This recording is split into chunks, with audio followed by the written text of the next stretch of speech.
Listen, I told you guys about Michael Wolff a long time ago, and especially when it came to these Epstein files, because he has over 100 hours of recording with Jeffrey Epstein interviewing him. But mind you, Michael Wolff was also the man inside the White House for a whole year. He shadowed Trump and the administration. So he knows a lot.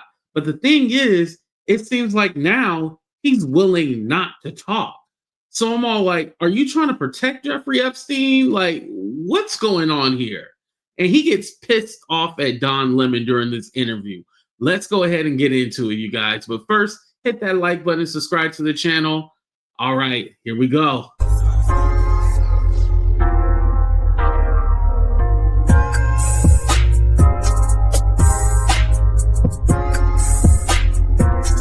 You saying that people are seeing how the sausage is made and they don't like it or understand it. They just want the sausage. Yeah, I mean, I suppose, yeah. I mean, I'm also saying, and trying to level up a level of criticism at my, I suppose, critics or at my colleague critics, that there is a story here that other people should have gotten. This is a profoundly important story, the connection between Jeffrey Epstein and Donald Trump. And it has taken a very long time for people to focus on this, especially the traditional media. And actually, I'll make another point, which I think is interesting, is that this has been a story of an internet story, a story of social media. That's where this story has gotten its legs. I totally agree with this. This is something that should have been talked about a while ago. Like, it's crazy how it's taken this long for us to really draw the connection between, well, first of all, we knew, but to draw that connection between Trump and Epstein, like, why now all of a sudden, okay, now we're finally realizing, like, even though we've seen all these pictures and videos of Jeffrey Epstein, they were best friends all the way until like early 2000s. No one drew a connection that Trump may have been involved in any of this. Like, it's pretty ridiculous. Partly, and obviously, I've been involved with that. But the story has been muted at best in traditional media outlets, the media outlets that you and I know so well. Why do you think that is, Michael?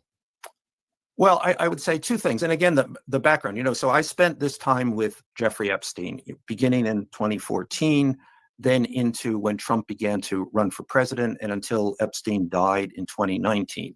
And in this, while I did this, I spoke to Epstein on the record. I have, something on the order of 100 hours of audio recordings with Jeffrey Epstein. Those audio recordings over the past 6 years or so have been offered to virtually every significant media outlet and streamers, and also book publishers too. I mean, obviously, I am primarily a writer, and anyway, no takers at all. So, what's the reason? I think probably twofold. I think there is this idea of the ick factor. Jeffrey Epstein is too vile to let him be a witness to anything. His credibility is something that the traditional media has been unable to cope. I think also, if these big and powerful people are connected to this, they're worried about lawsuits and being shut down. I think that too. That's probably part of it. But the second part of it is they're afraid. They're afraid of Donald Trump. They're on eggshells about dealing with him, reporting about him. Trump has said all along, this is a hoax. He continues to say this, obviously. Never met the guy, passed them once in the halls, that kind of thing. And people, God knows why, because we ought to know that whatever he says, that the opposite from whatever he says is probably the truth. Nevertheless, they're afraid. I mean, certainly, in the second administration, every major media organization that crosses him gets sued. Michael, I want to play something from a journalist, and just to get your response. and this is Tara Palmieri. She posted. I don't want to hear it. I don't want to hear it. You don't want to? Why not? First thing, I think she's incompetent and an asshole, and I'm going to pass on that. Okay. Well, she's saying that you should release all of Yeah, I know. She doesn't know, and she's just a blah, blah, blah, blah. Forget about it. Let's not go there. Okay, well, let me ask you, do you think that you should, is there information that you should release, you believe? I have been the only one who has been releasing information. This is all fueled. Remember, so before the election, I released a set of recordings that had Jeffrey Epstein talking in detail about his relationship with Donald Trump. I actually expected, and I was looking at my phone to see if his podcast is still up. It's called Fire and Fury. It's still up on Spotify. I just checked it out. So yeah, I'm definitely going to go back and listen to some of that. The world is going to pay attention now. Crickets. And again. I mean, I've been on, I had a great deal of problems when my book about the campaign came out in February of this year. Great deal, I mean, the book went on the bestseller list and all that. There's no complaints, but it was almost impossible to get on television to talk about this book, and partly because Donald Trump was scaring everybody, he was suing everybody. So I went onto social media and with some care. I mean, I'd always in the past regarded social media as not a serious thing, but I sat down and have spent a considerable amount of time on it with an enormous, and most of it often about Trump and Epstein, and with an enormous response to that. And as we've talked about before, the First Lady recently threatened to sue me for what I had said about her relationship to Epstein, and then I turned around and sued her for the express purpose of being able to get her under oath and all of the people who knew Trump, who knew the Trumps in that period, and to explore their relationship with Jeffrey Epstein. So this idea that I have not released information is comes from people who themselves have no information. Well, here's the thing that I get confused about, because I know people have shut him down. He tried to do this and then he wasn't able to because everyone was afraid of getting sued, right? But now that you have people's attention and Congress wants you to come and testify, why would you not do it now? Now is the perfect timing to go ahead and let this all out. Let this be known. It's almost like, I figure he wants you to buy it instead of him giving it willingly to Congress to have it looked at, or the DOJ. He wants to sell it to somebody and make a profit. This is why he's really upset. They just can blow smoke on this because they've done no reporting. They were not in the room. I was in the room. Well, look, I wanted you to finish your statement, but I was taken aback a bit about what you said about Tara. I don't have that relationship with her. She's not here to defend herself. I don't think that she's an asshole, but those are your words. Those are my words. Yeah. Okay. So do you think that you should, do you think folks are saying that you should be subpoenaed by Congress or whatever? Do you agree with that? Well, I think it's a terrible thing for you to say as a journalist that a journalist should be subpoenaed. Here we go. I really take exception to you, and I'm going to. I'm not saying that. I'm going to let you but you're repeating this now, so I'm going to let you reconsider that and say that would be a terrible thing if you, a journalist, were subpoenaed by Congress. So I'm going to let you say that. Well, I'm sure you believe it. No, I mean, but if I was subpoenaed by Congress, I would go and speak to them. I mean, but it would also depend on the situation, Michael. Then you would depend on the situation for what I would be if I had information that Congress needed. Then yes. Well, I mean, I have a lot of information. That's what I do. But I am a journalist. I would resist any effort by any governmental body to make me compromise my sources or to. That's a whole nother thing, Michael. Well, it's not a whole. Compromise or give up your sources. Well, if it's Jeffrey Epstein, he's dead. So what are you talking about? What are your other sources? What else are you hiding? Protect your sources. It's not. Yes. So that's why we don't appear before Congress. Okay. Is there anything, before we move on, is there anything that you would have done differently, you think? Not a thing. In Okay. what would you think that I should have done differently? I mean, I now don't I'm know. on the hot seat, and you're fundamentally accusing me of something. I don't know what you're accusing me of, but you seem to be accusing me. No. Just tell me. Stand by. What would I'm not you think? accusing you of anything. Okay, well, I'm asking you questions. what would you think that I should have done differently, or that I might consider having done differently? Just tell me. I don't know, but I would. I mean, it's by giving advice. Don, if you begin a question by saying, But I just, "What would you answering your have question. done? Do you think you should have done differently?" You No, must have something. I said, no, that's not what I said. I said, is there anything you would have done Okay, differently? you And the must answer have- is yes or no. No, That's you it. must have had something in mind that I might did not. have done I differently. did not, don't know. but I'll think we've- about it now. I actually have not. Don, we've talked a lot online and offline. You've never asked me before if there is anything that I might have done differently. No, I don't think there's anything that's not. Well, I mean, Michael, I'm not going to ask you every single question as we've talked offline. I told you that. I know. I'm just saying.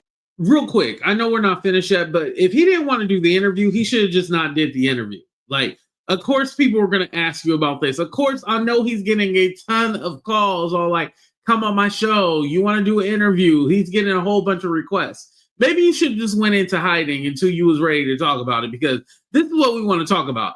I don't give a damn what else Michael Wolff got going on. I don't care about his other books. Bitch, we want you to talk about these Epstein files. We don't give about anything else. Let me know in the comment section right now. Do y'all give a about anything else Michael Wolff got going on? No, we don't care. Talk about these files, damn it. If there is something that you think that I should have done differently, then just ask it, and I'll say yes Okay, or no. But I would be curious about what you think that might have been done differently. If you could go back and change it, would you have given him advice on how to get leverage over Donald Trump? First thing, let's talk about the nature of this so-called advice. You know, I talk about the media business all the time. You talk about the media business all the time. It is our chatter in trade. This is what we talk about. This is what I talked about with Epstein, or what I would talk about with you. And the point about what to talk about with Epstein was, you got to make a relationship with somebody. That's how you get in the room. That's how you get the story. The fact that I talked about the media business, I mean, come on, this is like of no harm and negligible meaning, in fact. Okay, Michael, listen, I've known you for a long time. We've known each other. I feel like I'm not trying to attack you. As I feel like that I'm being, pretty respectful, and I feel like you're awfully defensive about something a question that well, and I don't think you should feel that way. I know that I can't tell you how to feel. I'm partly defensive, if that's what I am, because we had a discussion before this. You're now putting me in the position that Piers Morgan put you in after telling me that we wouldn't have this discussion, because I said, Jesus, I'm just really. I have nothing more to say. I'm tired of this. And I also feel that you're being disingenuous. You know how journalists. And Piers Morgan had set up Don Lemon asking him about his time at CNN and why he got fired. And so he's basically saying, like, Don, you didn't tell me we were going to talk about this. Don, did you try to set up Michael Wolff? Come on now. Journalism works. You've been around. You are a journalist. You've been around journalists your entire career. You know what it takes to get inside track on a story. And the process of, you've booked guests endlessly. How did you book those guests? By, most often, really sucking up to them. You got to get the relationship before you can get the story. So that's why I'm not, I'd say I'm not defensive. I'm irritated. Come on, you're not a numbskull, and the score, and what we do, and you're just now pandering, really. Okay, Michael. Ooh. Okay. I imagine it's been, you should be irritated. I respect that you're irritated. I understand that, it was considering the last couple of days.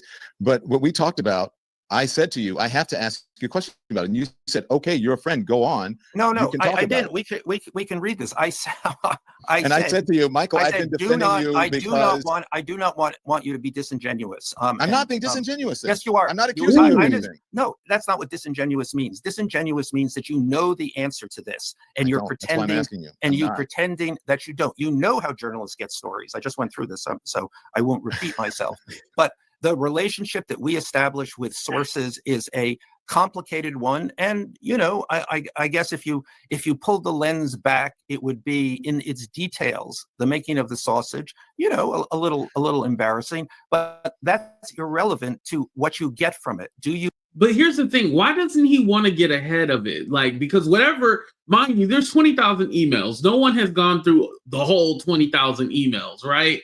So what else is there that we might find out? You might as well come out ahead of it and say what you know. Like, why are you being so like, oh, it's journalistic integrity? Well, the person you're protecting is dead. So I don't know if he's, because then this got me wondering, like, what else do you know?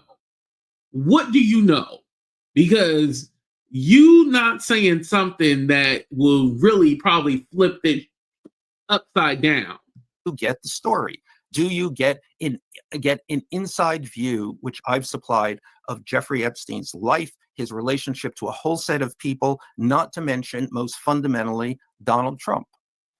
Okay, Michael, listen to me. Give me a moment. I understand what you're saying, and I agree with everything that you have said right there. And I don't mean any disrespect. I look at you differently as a book writer who's trying to extract information from people. Then you have to gain their confidence in order to get that information. So I understand that. Okay, I'm not expecting but hold on, let me finish it. I'm not expecting from your book or anything, some big J journalism. That's not what this is. So that's the conversation that we had. I don't think I'm being disingenuous with you. And I don't think I'm not putting you on the spot. I was actually ready to move on. That was my question, to move on to something else. That's one of those. And okay, finally, great. All right.